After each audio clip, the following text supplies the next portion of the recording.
Hola.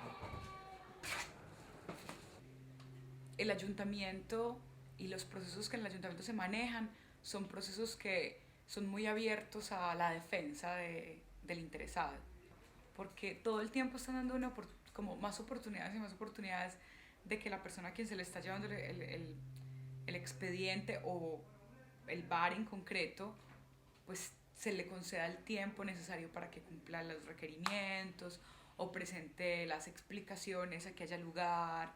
Hay mil medidas posibles que se pueden tomar en los bares para que no se afecte tanto la tranquilidad de los vecinos. Y creo que esa es como la posición más conciliadora y que es la que se maneja en el ayuntamiento. Frente a ruido se interviene con quejas de la comunidad.